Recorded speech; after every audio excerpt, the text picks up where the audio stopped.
Les amis, vous êtes à l'heure, c'est beau. Entreprise innovante, prévenir plutôt que guérir. Pour un assureur, vous vous en doutez, il est crucial de concevoir des contrats qui offrent une protection optimale lorsque survient un sinistre. Compréhension approfondie des besoins des clients, analyse précise des risques potentiels. Et l'idée, évidemment, c'est d'anticiper ces risques. L'assureur peut vous proposer des solutions adaptées, garantissant une couverture pertinente et efficace pour chaque assuré.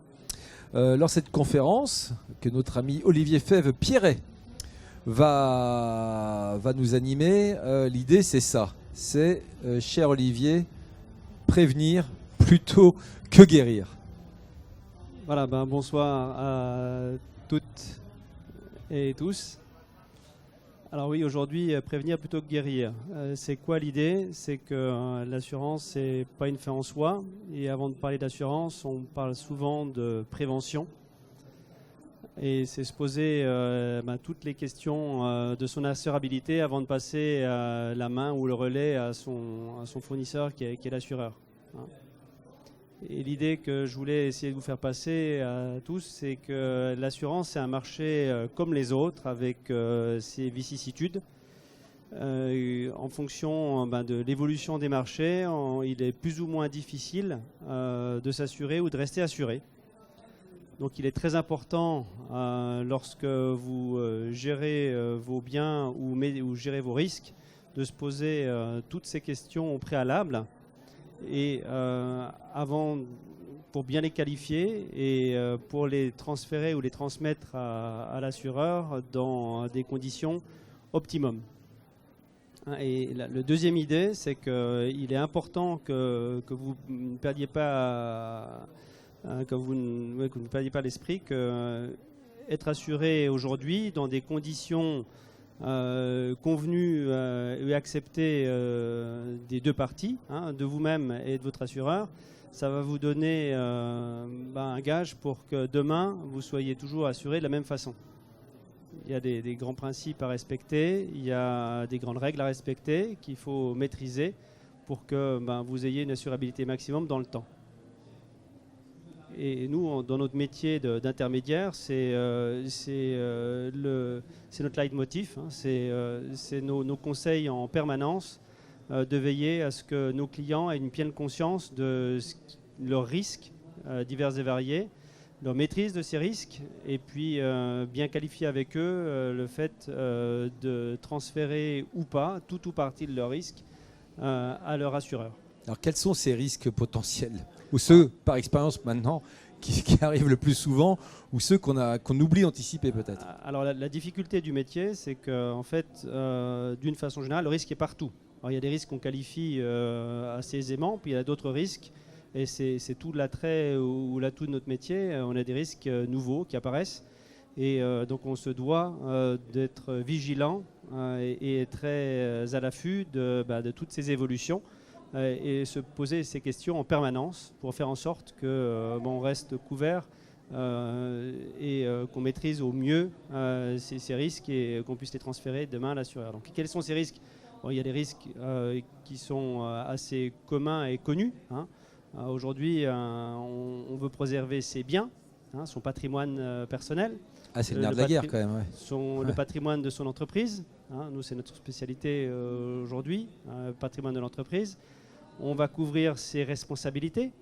Aujourd'hui, tout à chacun, quand vous promenez dans la rue, si vous éborgnez votre voisin, vous êtes susceptible d'engager votre responsabilité.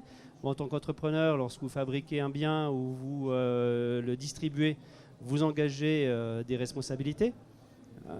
Lorsque vous embauchez des collaborateurs, aujourd'hui, vous devez de souscrire des contrats de prévoyance, donc couvrant l'accident de travail, la maladie professionnelle, l'arrêt de travail d'une façon générale, le décès, les accidents de la vie. Également, aujourd'hui, les frais de santé sont des obligations réglementaires aujourd'hui qui pèsent sur les entreprises, par exemple. Donc, si vous voulez, des sujets d'assurance sont un peu partout. Mais la question que vous devez vous poser est systématiquement la même, c'est comment je fais pour que je sois assuré au mieux et que je puisse passer le temps en étant certain d'être toujours sur la crête du marché, c'est-à-dire dans les meilleures conditions d'assurabilité pour mes risques. Voilà. Donc c'est une matière vivante, c'est des questions que vous devez vous poser en permanence.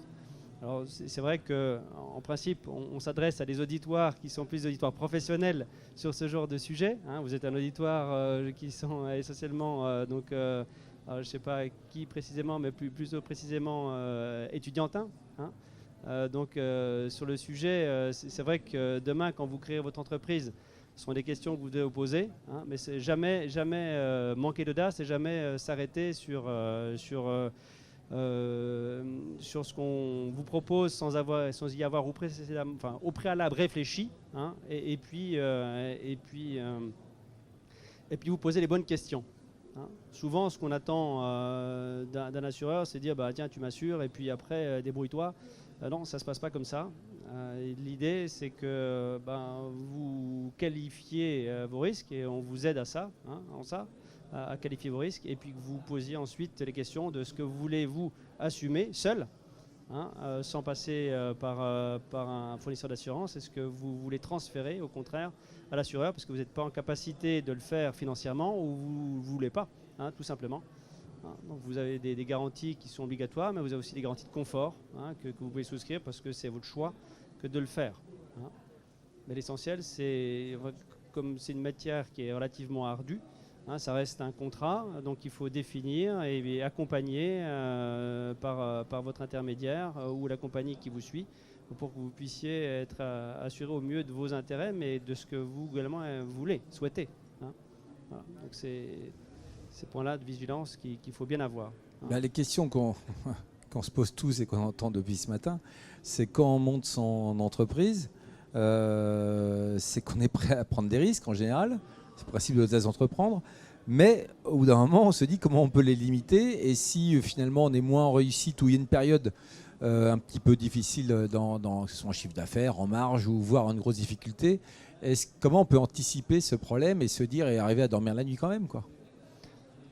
Alors aujourd'hui, l'assurance, c'est de ce point de vue-là souvent vu comme étant un poste de charge. Hein. Donc c'est en période de difficulté une des premières choses que les responsables administratifs et financiers ou les chefs d'entreprise d'une façon générale regardent. Hein, et ils essayent d'aborder la chose d'un point de vue purement économique en disant ce que j'achète 100, je veux l'acheter plus que 80 ou 50.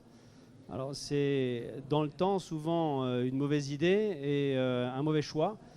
Le choix serait plutôt de se dire comment je préserve mon assurabilité, à savoir et je vais vous donner un exemple assez parlant.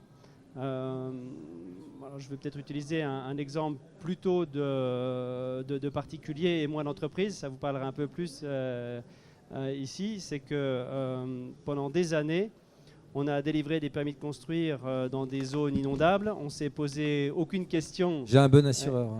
On s'est posé aucune question. Et puis aujourd'hui, avec les évolutions climatiques, le dérèglement, d'une façon générale, on s'aperçoit on constate des dérèglements chroniques qui vont commencer à poser de réels problèmes aux assureurs pour continuer à vous assurer normalement. Hein, si vous prenez ce qui s'est passé dans le nord de la France depuis une année maintenant, donc des maisons qui sont dans l'eau pendant plusieurs mois et par vagues successives, on va arriver à un moment où le risque d'assurance, hein, la définition d'assurance, c'est un aléa. Hein, il faut qu'il y ait à un moment donné un risque qui ne soit pas systématique et avéré en permanence. La notion d'aléa va disparaître, et disparaissant avec la capacité des assureurs à vous assurer. Vous allez vous retrouver dans les endroits où on ne pourra plus vous assurer. De même avec l'érosion de certaines côtes, hein, on voit arriver des problématiques où les maisons sont embarquées par les terrains mouvants. Et aujourd'hui, nombre d'assureurs ne sont plus en capacité d'assurer ces risques de disparition parce qu'on sait qu'à une échelle plus ou moins rapide, vous allez perdre votre maison. Donc les assureurs ne voudront plus vous assurer.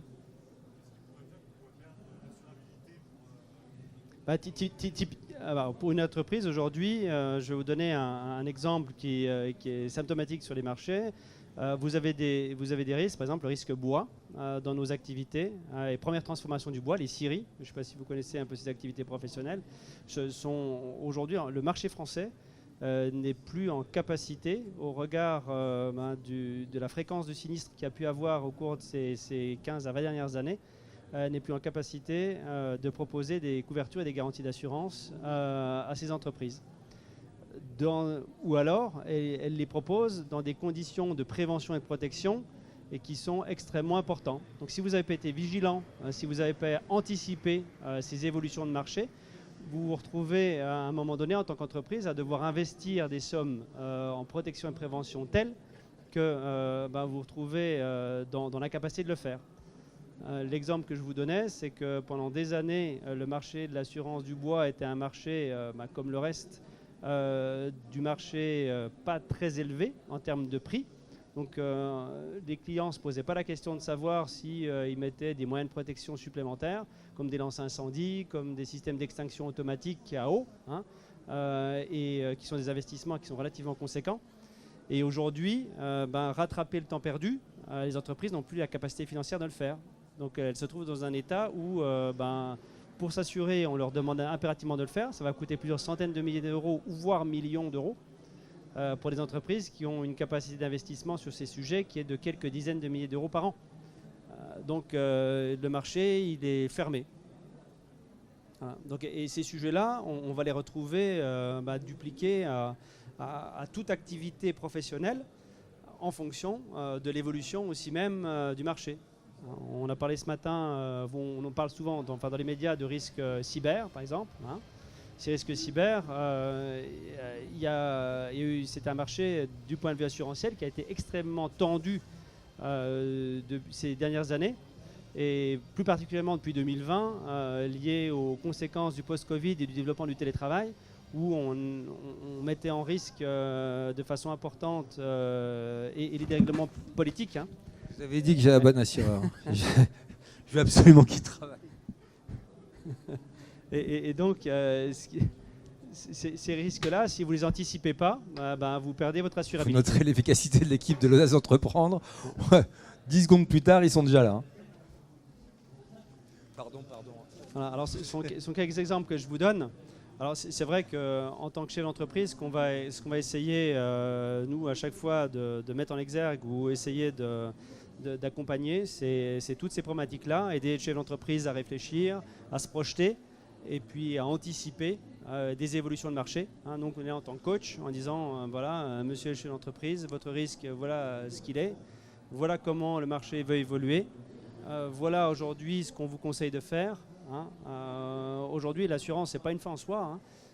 Nous, on va intervenir dans un deuxième temps. On va déjà qualifier les risques avec le client et puis l'accompagner dans une meilleure prévention, dans une meilleure protection, dans un meilleur suivi de son entreprise. Tout ça dans un but d'optimiser ses coûts et de transfert d'assurance. Olivier, on a une question qui revient de manière quand même récurrente. Notamment pour ceux qui étaient salariés ou qui sont étudiants et qui veulent se lancer dans le grand bain de l'entrepreneuriat, c'est en cas d'accident ou de maladie, de se dire on n'a pas le droit au l'équivalent du chômage, etc. Est-ce qu'on va se retrouver à la rue avec 0 €? Comment on fait si on se retrouve quelques mois à l'hôpital? Qu'est-ce qui se passe? Alors aujourd'hui, il existe des produits sur le marché qui couvrent ces risques. Alors, il y a deux types de problématiques. Vous avez la problématique de l'accident. En tant que chef d'entreprise, vous êtes en capacité de bénéficier des mêmes garanties qu'un salarié, des garanties de prévoyance. Ces garanties de prévoyance, elles vont intervenir en cas d'accident de travail, en cas de maladie professionnelle, avec des niveaux d'intervention plus ou moins courtes en fonction des contrats que vous aurez choisis. Et là, on va vous indemniser pour les pertes de gains, les pertes de revenus que vous allez subir du fait d'un accident ou d'une maladie professionnelle. Mais ça, il faut l'anticiper parce que présenté comme ça, on se dit il suffit de prendre une assurance lambda et puis non, parce qu'en fait, évidemment, il faut cotiser un minimum pour avoir le droit. Voilà. Non seulement il faut l'anticiper, il faut bien la qualifier au départ. C'est-à-dire qu'aujourd'hui, en tant qu'entrepreneur, on n'a pas forcément des revenus qui sont réguliers. Donc on doit systématiquement, chaque année, se poser la question de la mise à jour de ses garanties et de ses capitaux pour que si le sinistre arrive, la maladie ou l'accident, vous puissiez être couvert correctement à hauteur de vos besoins en revenus. Donc ça, c'est essentiel. Ouais, ça, c'est un des nerfs de la guerre, évidemment. De même, en tant qu'entrepreneur, si vous voulez, l'entreprise, c'est aussi des succès, mais c'est parfois aussi des échecs. Et vous retrouvez sur le carreau, en tant qu'entrepreneur, bien souvent, vous n'avez pas droit au chômage. Donc il existe aussi des produits d'assurance qui vous couvrent votre perte d'emploi en tant que dirigeant.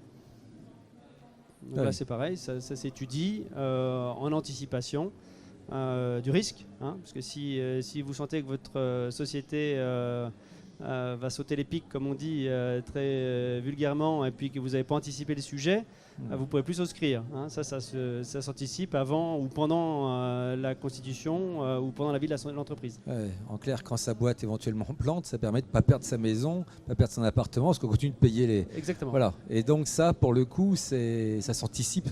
Parce que c'est pas une fois parce que l'assureur, c'est le pote quand tout va bien, mais ça peut être le pote quand tout va mal. C'est comme l'idée à la base, quoi. C'est exactement ça. Mais pour être le pote quand ça va mal, il faut bien qualifier les risques au préalable et puis,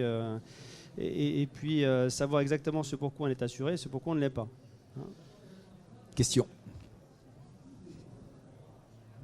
Merci. Est-ce que cette prévoyance, elle se calcule en fonction des revenus de l'entrepreneur sur plusieurs mois d'activité avant ? Oui, tout à fait. Il y a un système qui est juste, mais basé sur la rémunération et une certaine durée d'activité. Exactement. Ok, bon, c'est à réfléchir. Mais surtout, c'est quelque chose qui se revoit régulièrement. Parce que vos revenus, ils peuvent évoluer à la hausse comme à la baisse.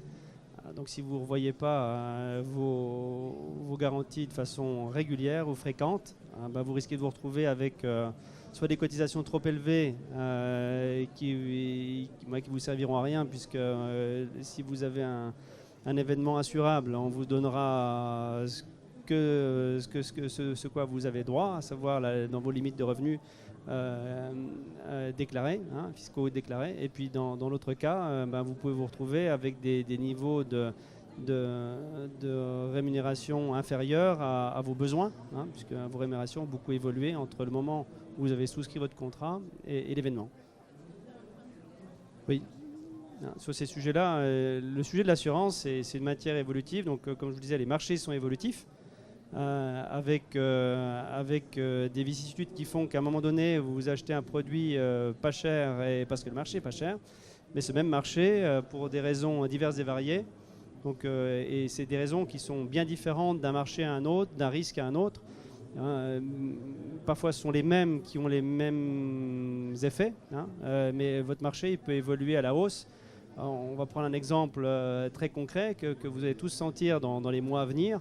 C'est que les événements climatiques passés et récents font que les taxes qui sont perçues sur les contrats d'assurance par les assureurs, mais reversées à un fonds de garantie, qui s'appelle le fonds de garantie catastrophe naturelle, vont augmenter de façon sensible au 1er janvier 2025. Donc ça, aujourd'hui, ça va fatalement impacter vos primes d'assurance. Et ça, c'est un exemple en tant que particulier pour les entreprises. Si on regarde les sujets de santé, si vous voulez, aujourd'hui en tant qu'entrepreneur ou salarié d'une entreprise, vous bénéficiez d'une mutuelle d'entreprise. C'est un marché qui est en constante augmentation de primes. C'est pas que l'assureur s'amuse à vous augmenter les primes à longueur d'année. Le sujet essentiel, c'est que vous avez un retrait régulier des remboursements sécurité sociale ou des obligations de plus en plus importantes qui pèsent sur les assureurs au détriment de la Sécu, qui fait qu'aujourd'hui les coûts, les charges transférées aux assureurs sont de plus en plus importantes. Donc en fin d'année, l'assureur il augmente ses primes parce qu'il n'est pas philanthrope. Je me demandais comment sont calculés à peu près les délais de carence. Admettons, si j'ai un stock, je fais une super affaire et je dois assurer un stock en urgence, ce serait dommage de devoir l'assurer au bout de 3 mois s'il y a un délai de carence, vous en parliez tout à l'heure. Précisez votre question, un stock de quoi? Je sais pas, par exemple, je fais une super OP, il y a un déstockage sur un stock à moins 50% que je prévois de revendre dans 6 mois peut-être. Puis vous achetez pour 2 millions de matériel, que vous, Peut-être pas 2 millions. 500 000 euros de matériel que vous mettez en stock, c'est ça? Ouais, par exemple. Aujourd'hui, ça s'assure de façon automatique, immédiate. Oui, non, mais si j'avais pas prévu d'assurance, est-ce qu'il y a des délais de carence qui vont se mettre en place? Ah non, il n'y a pas de délai de carence. Par contre, si vous n'avez pas prévu d'assurance sur ce stock et vous arrive un événement, vous n'êtes pas assuré. Ok, super. Question? Monsieur? Non. Il y a quand même une problématique qu'on entend souvent. Alors je sais que vous faites très attention que ça reste à taille humaine et qu'on ait un correspondant et qu'on arrive à avoir à peu près le même humain qui nous parle. Ce qu'on ne supporte pas des fois dans certaines assurances presque trop grosses, ces sortes de hotline, c'est qu'on tombe sur des gens charmants pour nous vendre des prestations sûrement excellentes, et puis le jour où il y a une galère, ça tombe un dimanche après-midi de fin novembre, etc. Et puis là, quelqu'un nous répond à 16h32 le mercredi suivant. Nous, aujourd'hui, en ce qui nous concerne, c'est notre ADN. Hein. Nous sommes intermédiaires d'assurance. Donc, intermédiaire d'assurance, ce métier, qu'est-ce que c'est? C'est un professionnel indépendant qui est plus ou moins spécialisé dans un certain nombre de risques d'assurance. Hein. Donc, nous sommes plurispécialistes. Hein. On a une taille d'entreprise assez importante, à peu près 70 personnes, qui font qu'aujourd'hui, on peut avoir des spécialistes dans chaque branche d'assurance, dans chaque domaine, chaque discipline. Et aujourd'hui, notre ADN, c'est le conseil, le suivi et le coaching client. Et donc justement, on n'est pas une hotline, vous n'êtes pas un numéro lambda, vous êtes monsieur X ou madame Y. Voilà, donc, mais ça, aujourd'hui, c'est malheureusement propre, ou le propre de bien des sociétés commerciales où vous avez des standards téléphoniques automatiques, vous avez des horaires d'ouverture limités. Dans notre métier, vous ne pouvez pas fonctionner comme ça, sinon ça ne fonctionne pas. Hein, vous n'auriez plus de clients. Un grand merci Olivier. Merci. De toute façon, vous êtes encore là. Si vous avez des questions, n'hésitez pas à interpeller Olivier. On se retrouve dans 10 minutes pour comment reprendre une entreprise. C'est HRD, vous l'avez compris. Oui, on peut. Merci Olivier. Merci Olivier. On se retrouve dans